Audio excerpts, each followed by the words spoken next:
अस्सलाम वालेकुम viewers, welcome back to my channel. मैं हूँ अतफ नाजिम और अपने चैनल पे आपको देती हूँ मज़े मज़े की रेसिपीज। उसके साथ साथ मैं आपको करवा रही हूँ मेकअप कोर्स और पार्लर के सीक्रेट्स बता रही हूँ। तो आज की हमारी क्लास जो है वो मैनीक्योर पे है। मैनीक्योर के तमाम सीक्रेट्स जो पार्लर में यूज़ होते हैं वो मैं आपको बताऊँगी, और मैनीक्योर के स्टेप के साथ मैनीक्योर के मसाज के स्टेप्स और प्रेशर पॉइंट्स भी आपको बताऊंगी, जिसके साथ आपके हाथ भी ऐसे ही खूबसूरत बन सकते हैं। और सर्दियों में हमें केयर की बहुत ज़रूरत है। चलें जल्दी से मेरे चैनल को सब्सक्राइब कर लें, वीडियो को लाइक कर लें और बेल आइकॉन को दबा लें। मैनीक्योर करने के लिए जिन प्रोडक्ट्स की और जिन टूल्स की ज़रूरत है वो मैं आपको दिखा रही हूँ। इसको कहते हैं नेल बफर, ठीक है। ये मैनीक्योर में यूज़ होता है और इससे हम नेल की शाइनिंग करते हैं, ठीक है। उसके बाद मैं जो आपको दिखा रही हूँ एक सीजर है जिससे आप नाइफ से कट करते हैं। दूसरा मैं आपको क्यूटिकल पुशर दिखा रही हूँ। इसके साथ हम अपनी क्यूटिकल्स को पुश करते हैं पीछे की तरफ और जो एक्स्ट्रा रह जाते हैं उनको हम कट करते हैं। तो ये ब्रश है, अगर आपके बाजुओं पे हाथों पे डेड स्किन बहुत ज़्यादा है तो इससे रिमूव करते हैं, अदरवाइज फिर इसकी ज़रूरत नहीं पड़ती। तो जी सबसे पहले मैंने ल्यूक वार्म वाटर ले लिया, उसमें मैं डाल रही हूँ नमक मैंने तकरीबन 1 टीस्पून ऐड कर देना है। और पानी इतना गर्म होना चाहिए कि बस आपके हाथ जो है वो बर्दाश्त करने, हमने बहुत ज़्यादा गर्म पानी नहीं डालना। अब मैं मैनी पेडी शैम्पू इसमें ऐड करूँगी। अगर आपके पास ये है तो आप ये डाल लें, अगर आपके पास हैंड एंड फुट सोक है तो आप वो डाल लें, और ये भी नहीं है तो घर में जो शैम्पू आप यूज़ करते हैं आप वो शैम्पू इसमें ऐड कर सकते हैं, कोई मसला नहीं है, ठीक है। और अगर आपकी स्किन जो है वो बहुत ज़्यादा डेड है तो मैं यहाँ पे आपको बताती जाऊँ कि मीठा सोडा आप इसमें डाल सकते हैं। और अगर आपके नॉर्मल है हैंड, बहुत ज़्यादा रफ स्किन नहीं है तो फिर आप मीठा सोडा ऐड ना करें। तो जी हमने क्लाइंट के हैंड जो है वो तकरीबन 7-8 मिनट, आप चाहें तो 10 मिनट्स भी डबो के रख सकते हैं पानी में, सोक करवा दें, और ताकि आपका जो प्रोसेस है वो इजीली हो जाए। अब हम करने लगे हैं क्लिनजिंग। तो सबसे पहले सोक करवाना होता है, यानी डिप करवाना होता है पानी में, उसके बाद हमने क्लिनजिंग करनी होती है। यहाँ पे मैं आपको प्रोडक्ट इसलिए नहीं दिखा रही कि अगर आपके पास मैनी पेडी की प्रोडक्ट नहीं है तो जो फेशियल आप यूज़ करते हैं उस फेशियल के साथ आप मैनीक्योर भी कर सकते हैं, क्लिनजिंग भी आप यूज़ कर सकते हैं, स्क्रबिंग भी यूज़ कर सकते हैं, ठीक है। तो सर्कुलर मोशन में मैं क्लिनजिंग कर रही हूँ। तो अगर मैं आपको मैनीक्योर पेडिक्योर की किट सेपरेट दिखाती, यानी प्रोडक्ट्स दिखाती, तो आप कंफ्यूज हो जाते। तो मैं आपको साथ साथ ये भी गाइड कर रही हूँ कि अगर आपके पास मैनीक्योर पेडिक्योर की प्रोडक्ट्स नहीं है तो उनको आप कैसे दूसरी चीज़ों को यूज़ करके अपना ये काम कर सकते हैं। तो पाउडर में भी अगर आपके पास नहीं है, स्पेशल ख़त्म हो गया या आप अफोर्ड नहीं कर सकते तो आप फेशियल के साथ भी मैनीक्योर कर सकते हैं। और आपके पास मैनी पेडी शैम्पू नहीं है तो आप शैम्पू यूज़ कर लें। तो ये देखिए मैं आपको सर्कुलर मोशन में बता रही हूँ। दूसरी बात मैं ये बता रही हूँ कि आपने हड्डी पे प्रेशर नहीं देना होता, और क्लींजिंग हमने प्रेशर के साथ करनी भी नहीं है। हड्डी के ऊपर जब आप प्रेशर दे के मसाज करते हैं तो आपके मसल्स पे रैशेस हो जाते हैं, और ये जो हड्डी आपको मैंने अभी दिखाई है इस पर भी आपने बहुत ज़ोर से मसाज नहीं करना। तो सर्कुलर मोशन में सबसे पहले हम हैंड की क्लींजिंग कर रहे हैं, ऊपर बाजू तक हमने करनी है, और फिंगर्स की कैसे करनी है ये भी मैं आपको दिखा रही हूँ। सर्कुलर मोशन में आपने हड्डी के ऊपर से चल के प्रेस करके आगे आ जाना है, और इस तरीके से हमने फिंगर्स को भी कर लेना है। कोई भी हिस्सा जो बाजू का है या हैंड का है वो हमने छोड़ना नहीं है, ठीक है। तो हाथ की सफाई भी जो है वो बहुत ज़रूरी होती है, और इससे मैनीक्योर करने से आपको ये फ़ायदा होता है कि एक तो आपके हाथ जो है वो मॉइस्चर जो है बहुत ज़्यादा आ जाता है, बहुत अच्छा रहता है, और ड्राइनेस जो है वो ख़त्म हो जाती है। और आपके क्यूटिकल्स जो हैं वो जब आप उनको सफाई करते हैं, उनके कटिंग करते हैं और उनको फ्रेश करते हैं तो नेल्स भी आपके बहुत अच्छे ग्रो करते हैं। तो जी आप देख रहे हैं जिस तरीके से मैं क्लींजिंग कर रही हूँ इसी तरीके से आपने भी क्लींजिंग करनी है, और क्लींजिंग करके तकरीबन 5 मिनट आपने क्लिनजिंग करनी है। उसके बाद आपने इसको रिमूव कर देना है। मैं वीडियो बना रही हूँ इसलिए लंबी हो जाए तो आप लोग देखना मुनासिब नहीं समझते, तो मैंने फास्ट फॉरवर्ड पे लगाई हुई है। तो जी मैं अब पॉलिशर बनाने का तरीका मैं आपको 2-3 दफ़ा दिखा चुकी हूँ और बता चुकी हूँ। तो पॉलिशर आपने बना के और हैंड्स पे लगा देना है, ठीक है। पॉलिशर करना ज़रूरी होता है। जो बाल अगर होते हैं आपके हैंड पे, जब वो लाइट हो जाते हैं तो फिर और भी जो हैंड है वो साफ लगते हैं। तो जी पॉलिशर जो है वो एक स्टेप है, लाजमी स्टेप है मैनीक्योर का, तो ये भी आप स्टेप्स भी नोट करते जाएं। तो जी पॉलिशर कर लिया मैंने, पॉलिशर को रिमूव करवा दिया है। पॉलिशर तकरीबन आपने 10 मिनट लगा रहने देना है। रिमूव करने के बाद अब हमारी जो स्किन है वो भी सॉफ्ट हो गई हुई है। तो मैं अब क्यूटिकल क्रीम लगा रही हूँ। अगर आपके पास क्यूटिकल क्रीम नहीं है तो आप विटामिन ई भी यूज कर सकते हैं, और अगर विटामिन ई भी नहीं है तो आप यहाँ पे मॉइस्चराइजर लगा लें नेल्स पे, ताकि और सॉफ्ट हो जाए। यहाँ पे मैं आपको बताती चलूँ, जो मैंने आपको सॉफ्ट सा एक ब्रश दिखाया था, तो आप ब्रश के साथ डेड स्किन को भी रिमूव कर सकते हैं जब आप डिप करवाने के बाद हाथों को बाहर निकालते हैं, ठीक है। तो इनके हाथ इतने ज़्यादा रफ नहीं थे जो अब मुझे ऐसा करना पड़ता।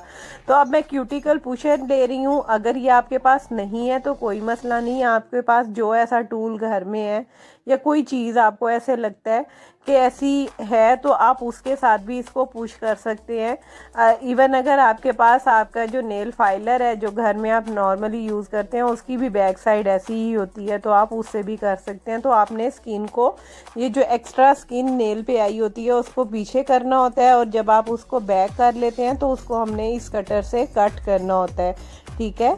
ये क्यूटिकल को जो एक्स्ट्रा क्यूटिकल आपके जो स्किन होती है, डेड स्किन होती है नेल्स के ऊपर, उसको कट करने के लिए ये टूल यूज़ होता है। बस ये जहन में रखना है कि इस टूल को आपने बहुत एहतियात के साथ यूज़ करना है। एक्स्ट्रा स्किन भी आपकी इससे कट सकती है। जब आप रफ स्किन को कट कर लें उसके बाद फिर क्यूटिकल पुशर लें और उससे स्किन को बैक कर दें, नीट कर दें। और उसके बाद अगर आप चाहें तो नेल्स की शेप कर सकते हैं। नेल की शेप मेरी क्लाइंट की पहले से ही बनी हुई है, इसलिए मुझे ज़रूरत नहीं थी। तो यहाँ पे आप नेल की शेप भी कर सकते हैं। और नेल की शेप करने के बाद यानी नेल फाइलर के साथ फिर आप नेक्स्ट स्टेप करेंगे। ये जो बैक साइड में आपको दिखा रही हूँ, इससे अगर आपके नेल्स जो हैं वो गंदे हैं तो आप इस तरीके से साफ़ कर सकते हैं। नेल्स के अंदर जो है वो डेड स्किन जो है वो रिमूव कर सकते हैं। ये मैं अब आपको नेल बफर दिखा रही हूँ। इस बफर के साथ आप अपने नेल्स पे पहले 3 साइडें होती हैं, एक सॉफ्ट, उससे हार्ड और उससे हार्ड। तो जो हार्डेस्ट है ना, हमने उसको सबसे पहले यूज़ करना है फाइलर को, ताकि जो डेड आपकी नेल्स के ऊपर स्किन है वो रिमूव हो जाए और अंदर से शाइनी सी जो ग्लोई सी नेल्स जो हैं वो निकल आए। और फिर हमने सॉफ्ट वाले को, जो उससे कम सॉफ्ट है, उस वाले से रब करना है नेल्स को। और रब करने के बाद, इससे रब करने के बाद जो खुरदरापन है वो ख़त्म हो जाएगा, यानी सॉफ्ट हो जाएगा। और फिर जब मैं बिल्कुल सॉफ्ट वाला करूँगी तो उससे और सॉफ्ट हो जाएंगे नेल्स, ठीक है। जो तो शाइन आ जाएगी जब मैं पिंक वाले को यूज़ करूँगी। तो अब पिंक वाले को आपने यूज़ करना है। ये सबसे लाइट है, सबसे हार्ड, जो हार्डेस्ट था उससे सबसे पहले किया और उसके बाद लाइट वाले से किया। ये इजीली मार्केट से अवेलेबल है, आप लोग सब लेके रख लें। ये कोई इतना महंगा नहीं है और इजीली मिल भी जाता है। तो जी शाइनिंग करने के बाद अब मैं स्क्रबिंग कर रही हूँ। स्क्रबिंग जो है वो डेड स्किन को रिमूव करने के लिए की जाती है। तो अगर आपकी स्किन जो है रफ है, डेड स्किन बहुत ज़्यादा है, ड्राइनेस बहुत ज़्यादा है, तो स्क्रबिंग के साथ आपकी जो ये प्रॉब्लम्स हैं ये सब सॉल्व हो जाएंगी। आप देखें कि जिस तरह से मूवमेंट्स मैं हाथों की कर रही हूँ इस तरीके से ही आपने करनी है। अंगूठे के साथ ज़रा थोड़ा सा प्रेशर हमने देना होता है, अंगूठे के साथ काम करना होता है। जिस तरह ये 2 अंगूठों को रब करके कर रही हूँ या सर्कुलर मोशन में कर रही हूँ, इसी तरीके से आपने स्क्रबिंग करनी है। सॉफ्ट हैंड के साथ करनी है, बहुत ज़्यादा प्रेशर नहीं देना। और जहाँ पे आपको लगे कि प्रोडक्ट आपकी ड्राई हो रही है तो प्रोडक्ट को एक्टिवेट करने के लिए आपको थोड़ा सा पानी यूज़ करना पड़ता है। और तकरीबन 5 से 7 मिनट करने के बाद आप इसको रिमूव कर दें। और रिमूव करने के बाद अब आपने नेक्स्ट स्टेप करना है, जो कि है मसाज। और मसाज जो है वो बहुत इम्पॉर्टेंट है। जो देखें, मैनीक्योर करने का मकसद सिर्फ ये नहीं है कि आपने हाथों को नीट कर लेना है। मैनीक्योर से ये भी है कि आपको रिलैक्सेशन मिलनी चाहिए इतनी ज़्यादा। तो मसाज का मतलब ही ये होता है, और प्रेशर पॉइंट्स का मतलब ही ये होता है कि आपको ज़हनी सुकून भी मिले। तो हमने क्लाइंट को रिलैक्स करना होता है। और मसाज क्रीम मैंने ले ली है। मैं आपको प्रोडक्ट फिर नहीं दिखा रही हूँ, मैं आपको बता रही हूँ कि आपके पास जो फेशियल की चीज़ें हैं आप उनसे भी कर सकते हैं। तो अब आप मूवमेंट्स देखते जाएं हैंड की कि किस तरीके से हमने मसाज करना है। बाकी सारे स्टेप हमने सॉफ्ट हैंड के साथ करने हैं। मसाज जो है वो हमने थोड़े प्रेशर के साथ करना है। और दोनों हाथों के साथ मैं आपके सामने मसाज कर रही हूँ थम्स के साथ। तो इसी तरह थम्स के साथ ये जो मैं अब स्टेप कर रही हूँ सर्कुलर और क्लॉकवाइज और एंटी क्लॉकवाइज, इसी तरीके से आपने करना है। जब स्किन पे झुर्रियाँ पड़ती हैं, उन झुर्रियों को रिलैक्स करने के लिए इस स्टेप को किया जाता है, ताकि स्किन जो है वो हमारी रिलैक्स हो जाए। तो ये जी हमारे प्रेशर पॉइंट है। आपने प्रेशर के साथ यहाँ पे ऐसे आपने ऊपर जाना है और प्रेशर के साथ नीचे आना है, ठीक है। ये देखें, इस तरीके से आपने प्रेशर के साथ ऊपर जाना है और ये प्रेशर पॉइंट्स देते हुए आप वापस नीचे आ जाओगे। ये जो हमारे जॉइंट्स हैं, जॉइंट्स को आपने बहुत एहतियात से मसाज करना है। तो जी देखें कि पहले आपने मसाज करना है दोनों हाथों से, पहले लेफ़्ट हैंड से, फिर राइट हैंड से, फिर अब मैं प्रेशर के साथ फिर दोबारा काम करने लगी हूँ। पहले मैंने स्किन को अपनी रिलैक्स की है। अब ये जो हमारे फिंगर के जॉइंट्स हैं, आपने इसको 3-3 दफ़ा प्रेस करना है। पहले 2 फिंगर्स का, फिर बाकी 2 फिंगर का, और ये अब थंब का, ठीक है। थंब, फिर ये जो फिंगर्स हैं ना, इनके तमाम जॉइंट्स को आपने प्रेस करना है। और अब फिंगर के जो मसाज है वो मैं आपको दिखा दूं कि आपने सर्कुलर मोशन में हड्डी पर मसाज करते हुए फिर प्रेस करते हुए आपने खींच लेना है, ठीक है। यहाँ पे आपने मसाज करना है और फिर इसको खींच लेना है। तो 2 पॉइंट्स है, 1 यहाँ तक आए, फिर 2 और फिर वापस आ गए। इसी तरह तमाम फिंगर का आपने मसाज करना है। सेंटर में आए और सेंटर से फिर आगे प्रेस करके आपने आगे खींचना है। इससे आपका जो माइंड है वो बहुत रिलैक्स होता है और फिंगर्स भी जो हैं वो रिलैक्स हो जाती हैं। अगर आपको थकावट है तो इन प्रेशर पॉइंट्स के साथ आप थकन भी दूर कर सकते हैं। तो प्रेशर पॉइंट्स का मतलब ही ये होता है। प्रेशर इसीलिए दिए जाते हैं ताकि आपका माइंड जो है वो रिलैक्स करे। तो तमाम फिंगर्स को मैंने इसी तरीके से कर लिया। अब आपने क्लाइंट का हैंड पकड़ना है, पकड़ के आपने स्ट्रेट कर लेना है। एक हाथ से नीचे से पकड़ा है आपने और एक हाथ से आपने ऊपर से पकड़ा है और फिंगर्स को प्रेशर के साथ आपने ऊपर की तरफ खींचना है, लेकिन इतना प्रेशर नहीं देना कि फिंगर हाथ में ही आ जाए, तो थोड़ा ही प्रेशर देना है। तो जी इसी तरह थंब का भी करना है। और मैं इसलिए समझा रही हूँ आपको, लेने के देने ना बढ़ जाए। तो जी देखें, फिंगर्स को आपने मसाज कर लिया ऐसे, अपनी फिंगर्स क्लाइंट की फिंगर में डाल के, और फिर आपने ऊपर की तरफ इसको प्रेस करना है। और अब दोबारा आपने क्लाइंट की फिंगर्स में अपने हैंड को फंसा के और इस तरह सर्कुलर पहले घुमाना है, यानी पहले क्लॉकवाइज और फिर एंटी क्लॉकवाइज आपने 3 से 4 दफ़ा घुमाना है। इससे जो जॉइंट है ना हमारा वो रिलैक्स हो जाता है और जॉइंट जो है वो बहुत बेहतर रहता है। तो ये एक एक्सरसाइज है जो हमें मैनीक्योर में करनी होती है। अब इन 2 फिंगर को क्लाइंट के थंब और फिंगर में फंसा के, अपनी जो 2 फिंगर आपके हैंड के, आपने हथेली के अंदर अपने पाम में जो मसाज है ऐसे घुमा के करना है। और ये हमारे प्रेशर पॉइंट्स हैं, ये और सेंटर की जो 2 उंगलियां, ठीक है। सेंटर में जब आप मसाज करते हैं तो आपका माइंड बहुत रिलैक्स होता है। ये आपने मसाज करने के बाद पाम में दबाते हुए ऊपर से नीचे आना है। तो ये अभी सिर्फ मैं आपको हथेली पे बता रही हूँ, ठीक है। और फिर आपने फिंगर्स के जो है वो मसाज करना है उसी तरीके से। तो जी इसी तरीके से आपने करके और फिर रिलैक्स कर देना है पूरी पाम को।